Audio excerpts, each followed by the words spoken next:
So Michael So, Wilkes, no, Halson is now that. So we are so excited to have this conversation today. And as we're getting started, if you'll take just a moment and sign in the chat box and tell us where you are watching from.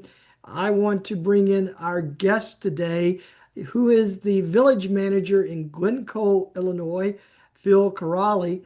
And Phil and I and Halson were just talking about the fact that uh, Glencoe has some unique distinction. It was the first council manager form of government in the state of Illinois, and they made this move in 1913.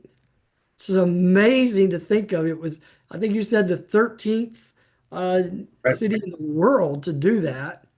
And so we need to talk about that sometime, but we're so glad to have Phil with us, who's been the village manager there for over 13 years.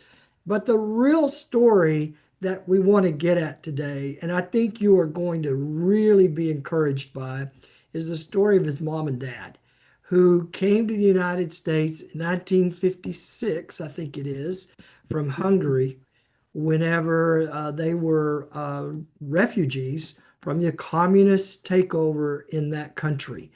And their story and how it's impacted Phil and um, the sacrifices and the heart of service that you're going to hear about is going to make you proud if you work in local government, and it's going to make all of us that are connected, such as Halson and I, feel again the great importance of the noble spirit in local government. So, Phil, thank you for being with us. We really appreciate it. I'm so, I majored in history. My dad was a World War II veteran. And so history is just such a big part of my family. And I have just been intrigued by this story. And I thank you for coming on and want to just get to you and let you start telling us. But kind of walk us through, how did your parents get to the United States in the wake of the communist takeover there in Hungary? So, Mike, first of all, thank you so much for the opportunity to tell this story and to SGR and to AFI for hosting these types of conversations. I think they're just so important for us to think about, those foundations of public service and the why in what we do, which is so easy to forget when things get complicated or frustrating or just tiring, right? So, Yeah. um, people often ask me when my career in public service started, and I always say January 3rd, 1957. Now, I was not born then, right? So, but that was the day that my dad, John, started his career with the Des Plaines Park District, and we'll talk about that in a minute. But I think the story of how my parents arrived in the United States is a fascinating one, and it ties back into, as you said,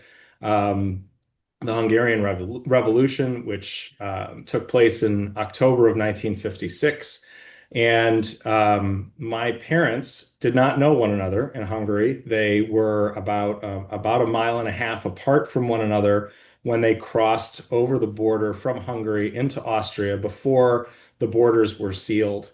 And that took place in November 4th of 1956. And then between November 4th and January 3rd, when my dad started at the Park District, he commenced a journey. And that journey was the function of something called Operation Safe Haven. That was an executive action of the Eisenhower administration to airlift and sealift 30,000 Hungarian refugees from Austria to the United States. And he arrived in New Jersey on a ship that took him about 2.5 weeks to cross the Atlantic, Hmm. and then boarded a train bound for Chicago. And he was with one friend of his, but no family. He spoke no English. He had some options as to where he could go. He had been a shepherd and worked on the family farm, and so was thinking about maybe I'd go to Australia where there's a lot of sheep, but ultimately decided that coming to the United States was the right step. My mom's journey was a little different. She left, as I said, on the same day. She actually lived in a border town, and they came home from church one Sunday, and my grandfather said, "Everybody pack up what you can carry. We're leaving. We don't know if we're ever coming back." And they stepped over the border.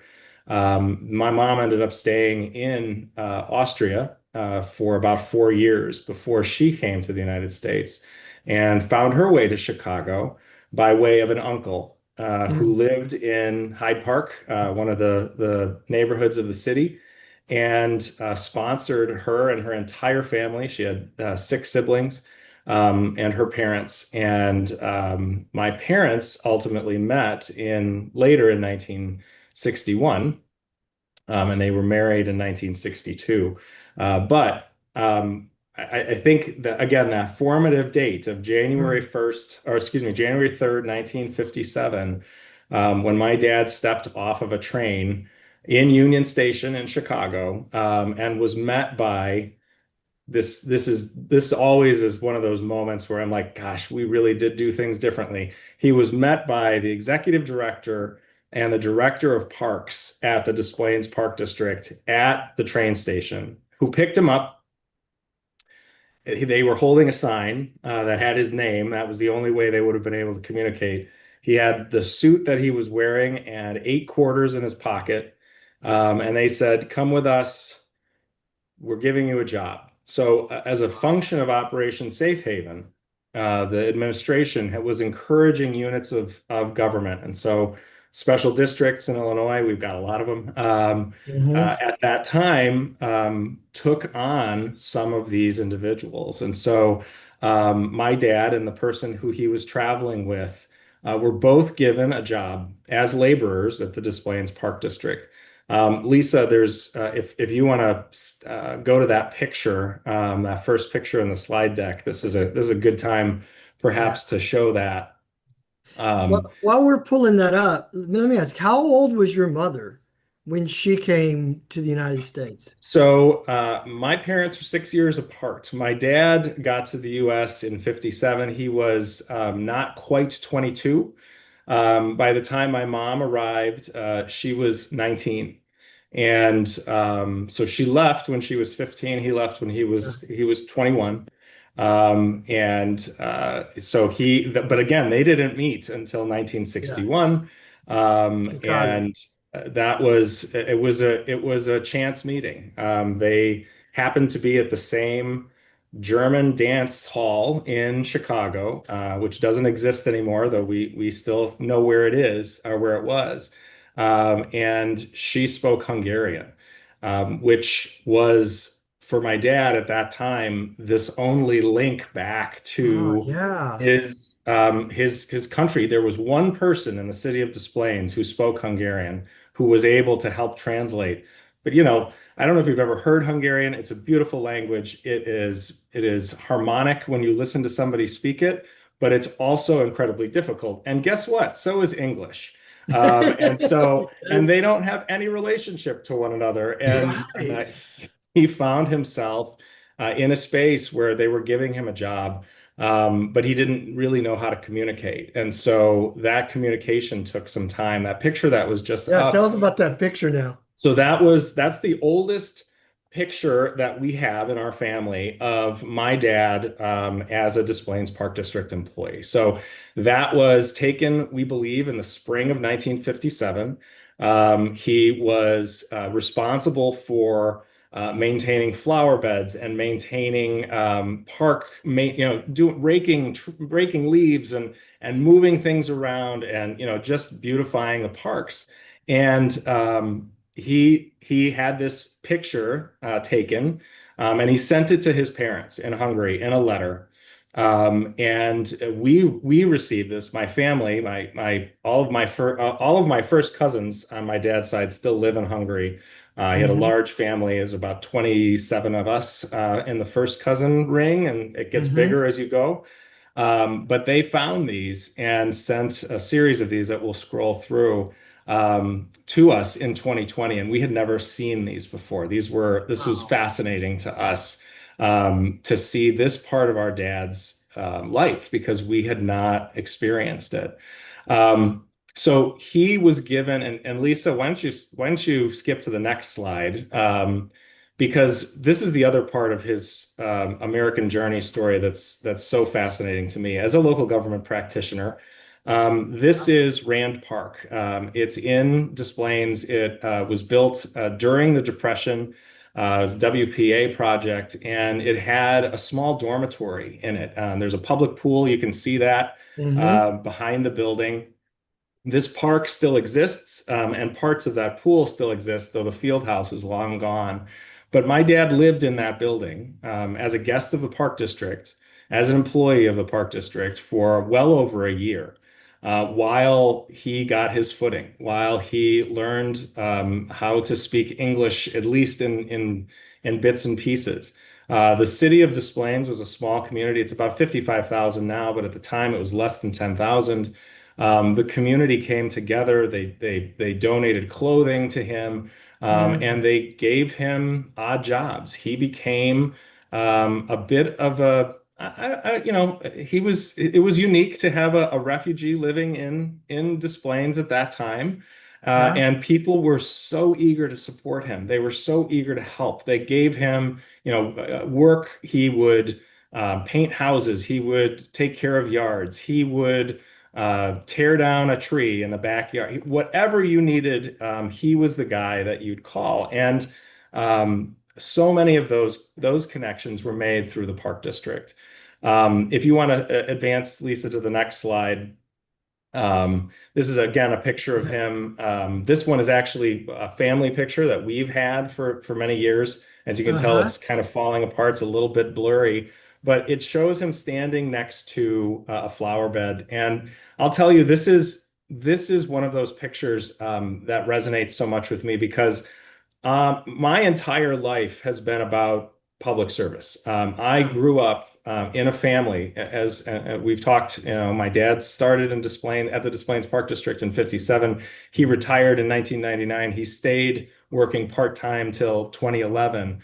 I didn't know anything but public service in my family experience. My Yeah. mother worked for a time as a park district custodian, as a building maintenance manager for the park that we lived across the street from, also the Des Plaines Park District. She did that for 23 years. We were a family that, we were very blue collar. We struggled a lot. But we were my dad was very grateful to the Park District for the chance that they gave him. And his commitment to them was his industry. And Mhm. for his entire career, I look at a picture like this and it underscores to me that pride of work. He cared about what those flower beds looked like. He didn't see it as menial work. He didn't see it as something that didn't matter. He saw it as something that changed the experience of the people who saw it, who enjoyed it, who had the opportunity to experience it. And I don't know at the time that he understood it quite like that.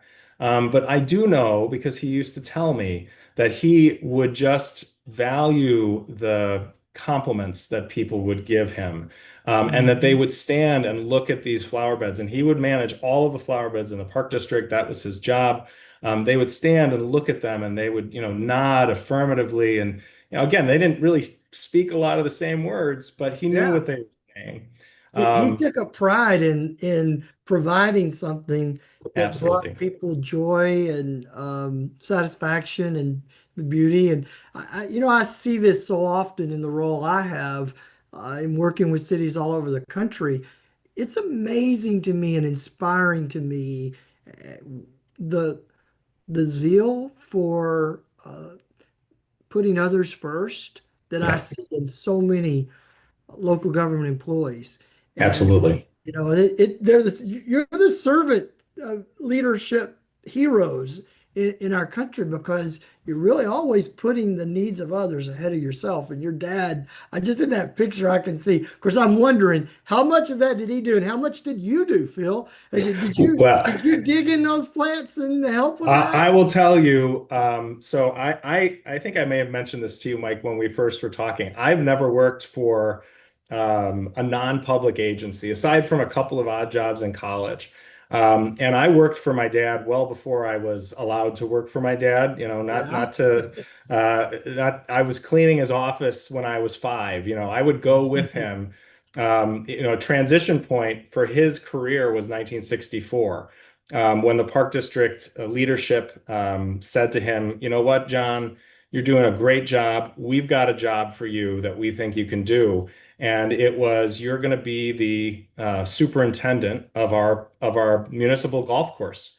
Yeah. And I remember him telling me this story. He said, I didn't understand any of what they were saying to me because I stopped listening when they said, we want you to be the superintendent. He said, how could I get that job? I'm just a laborer. I don't deserve it. And I don't have any of the skills to do that. And they said, don't worry, you'll figure it out. And they put him into that position. And guess what? He figured it out. And for 35 years, he was the golf course superintendent and relished that role. He brought that same level of care and service mindedness that he delivered with those flower beds as he did with the golf course. And it was his sixth child. We always talk about it that way in our family. Um, and I'll tell you, like I said, he'd wake me up at 5 in the morning and I'd go with him. And there's nothing quite as beautiful as a golf course as the sun is coming up in the morning. It brought me a sense of purpose and duty and responsibility very early in my life. That does not mean that the work that I would sometimes do for him, cleaning his office or picking up garbage, things like that. As I got older, I would be responsible for things like cleaning public restrooms after a hot July weekend. You learn some things about why we have these services, these resources, when you're charged with maintaining them. And it gave me an amazing foundation to build my own career from. So many of those lessons were lessons that I learned from him. Um, Lisa, if you want to skip ahead to the next slide, I do just want to point out this one, Yeah. particularly the picture on the left. Those are the two gentlemen that met my dad at the train station. Oh my It's goodness. Ferdinand Arndt and Clarence Lease. They saw this skinny guy who didn't speak any English, and they saw something in him, and they created in having that willingness to give him a chance, a person who was a lifelong servant to the community. And I don't know that they thought about that when he got that job, but it certainly is something that I think about quite a bit. And I think about it in the context of what do I do as a leader to find and support and grow those young leaders in our profession to want to continue to do good for the communities that they serve. It is such a critical part of the civic-minded individual to Hmm. continue to find that value and that intrinsic benefit to so many others because of something that you are doing as an individual. I talk about it from time to time with my team or with friends. We don't like to take credit for things, and I think there's good reason for that. I think Yeah. what it also though sometimes does is it keeps us from being mindful of the fact that we have the opportunity, the privilege, in fact, to improve people's lives every day, Yeah. every time we come to work. And it may just be one person, right? It may just be one Mhm. person, or it may be 1,000, or it may be 1,000,000. but it may just be one. And isn't it worth it if it's just one? And Yeah. that is something that I learned from my dad. He was very demanding as a boss, and I as his as an employee of his, and all five of us, my four siblings and I, were all responsible to work for him for some period of time. We would always get the worst jobs, right? It was never Of course. the gems. It was always the worst stuff. So like I Yeah. said, cleaning the public restrooms after a hot July weekend, that was me. Getting into those flower beds and digging out weeds for 6 hours, that was me. Getting so much mud on your hands that you couldn't really ever get them clean. And you'd start over tomorrow because all of the weeds would be back pretty darn quick. Those jobs were things that he saw as while to some people perhaps meaningless, to the people who had to use that public restroom or to the people who were coming to that park. This was the core. It was the very base of the thing that we were responsible for doing. And I think it's something that I reflect on from time to time. And there were times where I really wanted to do something else. I Yeah. really wanted to go play baseball with my friends. I really wanted to go ride bikes. I really, whatever. And those options weren't necessarily available to me because that wasn't our family's focus. Our family's focus was this. And I don't regret that. Especially in adulthood, I don't regret those times with my dad and the opportunity to learn from him of the things that he did. Man, Um, that's so powerful. Talk us through for just a second of the decision process for you of saying, okay, I as a career want to choose public service. What mhm. was that like for you, and when did you make that decision? So, Lisa, could you do me a favor and skip ahead 2 slides? I think this is a good slide yeah, this is a good slide to talk a little bit about that. So, the picture on the right, my dad in 1985 and 1986 received statewide awards from the Parks and Recreation Association for his service. I was 5 and 6 when those awards were bestowed on him, and I remember him coming back home and being just silently proud of the fact that that had happened, without any expectation that it was deserved, without any pretense that he had done something that was out of the ordinary. And those you're 5 and 6 years old, you pick up on certain things, and at that time, I picked up on just this sense of his work. And we he worked a lot. He was a 60 to 70 hour a week kind of a guy. Hmm. Week pretty much year round, which was a challenge for my mother. It was a challenge for us. It was a challenge for him. But I really saw the purpose behind the work that he was doing really started to click in my brain then. I would tell you, Mike, there's not a time that I can think of aside from, when you're 4 or 5 and you say, I want to be an architect, which I did because I loved Legos. And then I realized being an architect isn't just building Legos, but although these days Legos are pretty cool.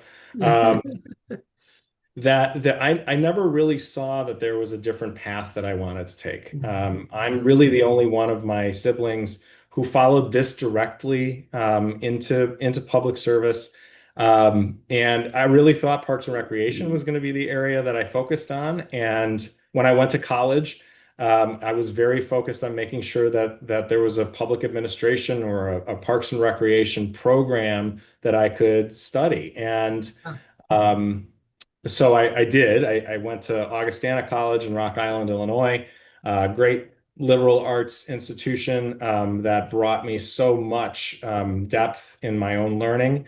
And I had an amazing set of professors, one of which I'm still in contact with, who really encouraged me to think about how to use this passion for public service perhaps Mhm. differently than I originally had thought. And, through Mhm. urban planning and city management, those were really the times that I started to learn about those concepts. So I remember having a conversation with my dad where about my junior year, where I said, I think I'm gonna maybe go get my master's degree after I graduate. And I remember him saying to me, "Well, why did you go to college if you've got to go get more?" And I said, "Well, because I really think I want to do this well, and I want to be a leader, and I want to find my voice in that, and be able to impact the communities that I serve." And he didn't understand that concept. And I was the first person in my family to go and get a master's degree. And I remember having a conversation as I finished that program with him, of him saying, I don't understand it, but you seem like you do. So I'm glad that you did it. I was always supported in pursuing this. I did for a short window jump from I did my internship in the village manager's office in Skokie, Illinois. And for about 6 months after that internship ended, I worked for a park district. And as quickly as I could, I jumped back into the city management world because I really found that maybe the Parks and Rec thing was something that my family did, but I wanted to channel my talents into city management, and so I never looked back since. Yeah. Wow. Well, such a fascinating story. And to think, I'm not doing the math, but how many years did your dad work for the Park District? So he was so 54 is the answer to that 54. question. Yeah. 45 full-time, excuse me, 43 full-time, and then 11 years in part-time work. After he retired from full-time work, they brought him back a couple of times to facilitate a few transitions, to support their efforts as they brought on new facilities.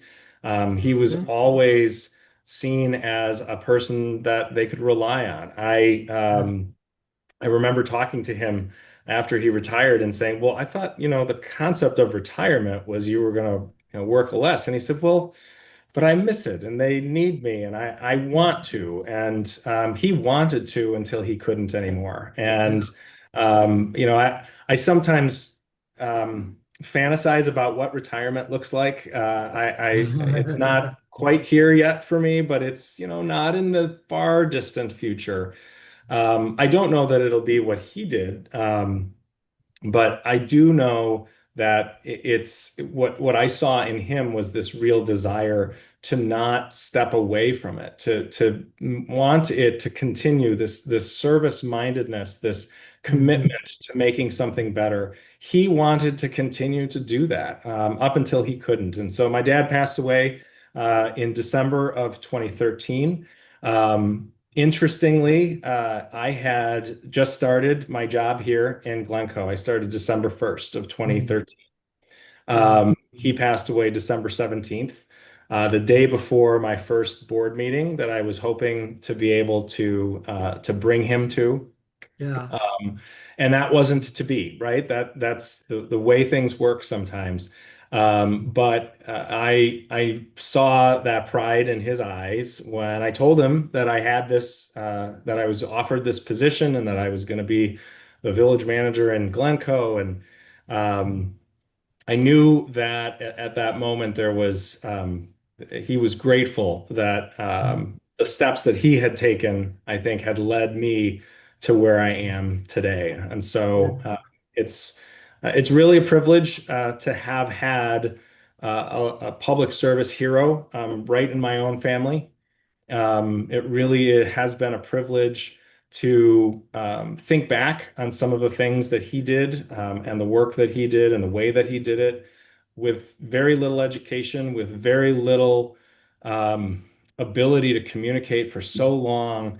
he still was able to make an impact. And I think, we sometimes find ourselves in a cycle of saying that the only way you can actually impact things is, education or experience, or, when we think through the hiring process, when in truth, those things are critically important, but it's also about that drive and that passion and finding those people and elevating them and seeing them in your organizations and saying, we do not want to lose you. How can we put your talents to work on our behalf, on behalf of our community? What are the things that you will impact because you care in the way that you do? And I really look at my dad's example as a reminder, because sometimes I will do that. I will say, oh, we really need a person with a master's degree and 15 years of experience, and all of those pieces and parts. And those, again, critically important, but it is Sure. about what drives you to do the work. And I think that's an important reminder. I would say that to my colleagues across the country and across the world, as people are thinking about different career paths. Find those people, bring them into your organizations, whether they have 10 years of experience in a local government may not matter for what you need, because local government is shifting. The expectations are different. The work is more complex, perhaps. And we want those dynamic thinkers who are able to put those talents to work on behalf of our communities. So, yeah, it's a pleasure to have had the experiences that I have, and I certainly reflect on them a lot. Well, it's an awesome story, and I just want to say you've probably taken your dad to a lot of board meetings that he may not have been visibly seen, but he was seen, and continues Yeah. to be. Man, Phil, I just want to say thank you for your service as a city manager, but also for this story. That, man, if you can hear this story and not be moved and touched, then something's, we say in another context, your wood is wet. This can't set you on Yeah. fire. Yeah. I'm reminded just of the importance of so many things, not the least of which is the value of public works and the sense of community that that brings to us. I see all the time in my position how local government employees across the country care intensely about what they're doing, not just because somebody tells them to, but because it's in their heart. And your dad reflects that, and I'm just so grateful for this story. And we got to wrap it up. But Halson, what are you taking away from this? How's this impacted you as you've listened? Man, my wood's on fire. I'll say that. Yeah, There you go. I mean, a few things come to mind. Just one, just how important that, I guess, that what drives us is, how important that is. Like, it doesn't really matter what you're working on if you can see the connection to the bigger picture, right? And so really at all levels, and anywhere in the organization, or especially in local government, we're really making lives better. And the Yeah. ability to see that is almost like a skill in itself, that I'm assuming can be developed, right? And that's just as important as the master's degree and decades of experience. Um, a second is what really, Phil was able to live the dream, right? Like I really Mhm. resonated with just like, my own parents. They didn't really know, like, why are you going for higher education when you can make more money being a dealer, a casino Right. dealer.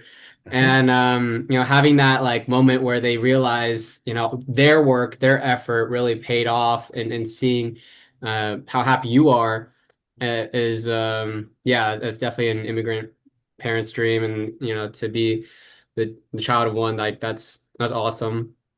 And then third Yeah, and finally, was really just how important it is for the rural community in helping your dad as well.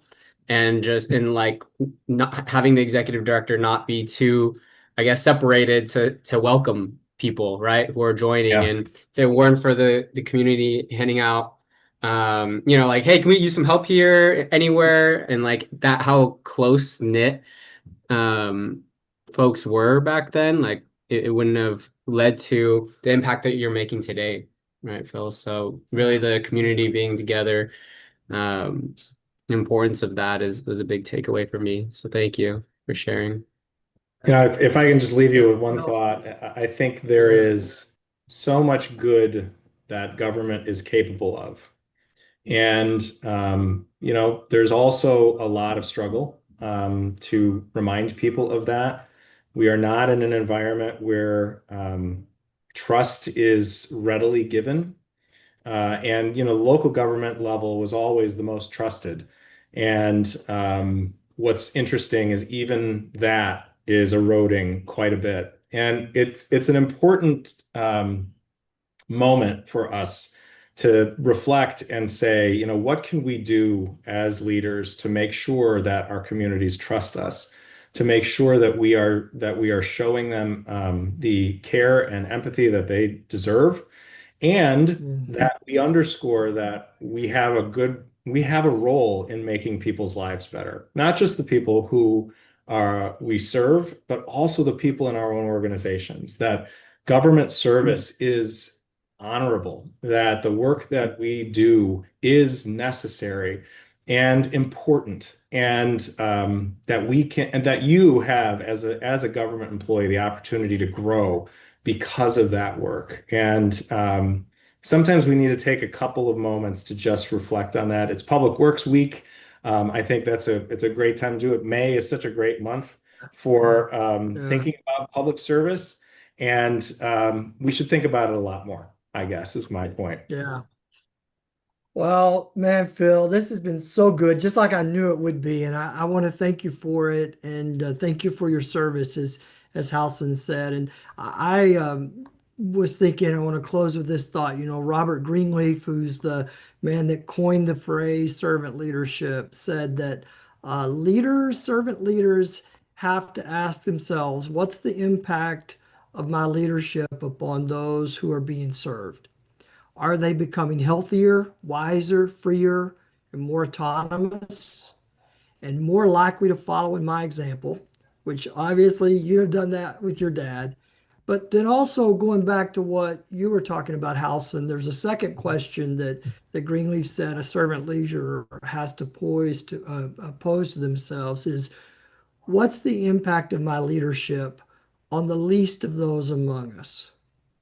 Are they becoming more engaged, or at the very least not more disengaged? And so I think about the executive director of Des Plaines, and how he embraced someone who was pretty vulnerable as a Hungarian immigrant refugee that doesn't speak English, and yet now look at the impact of that. And I hope all of us, me, every one of us, can learn from that example as well.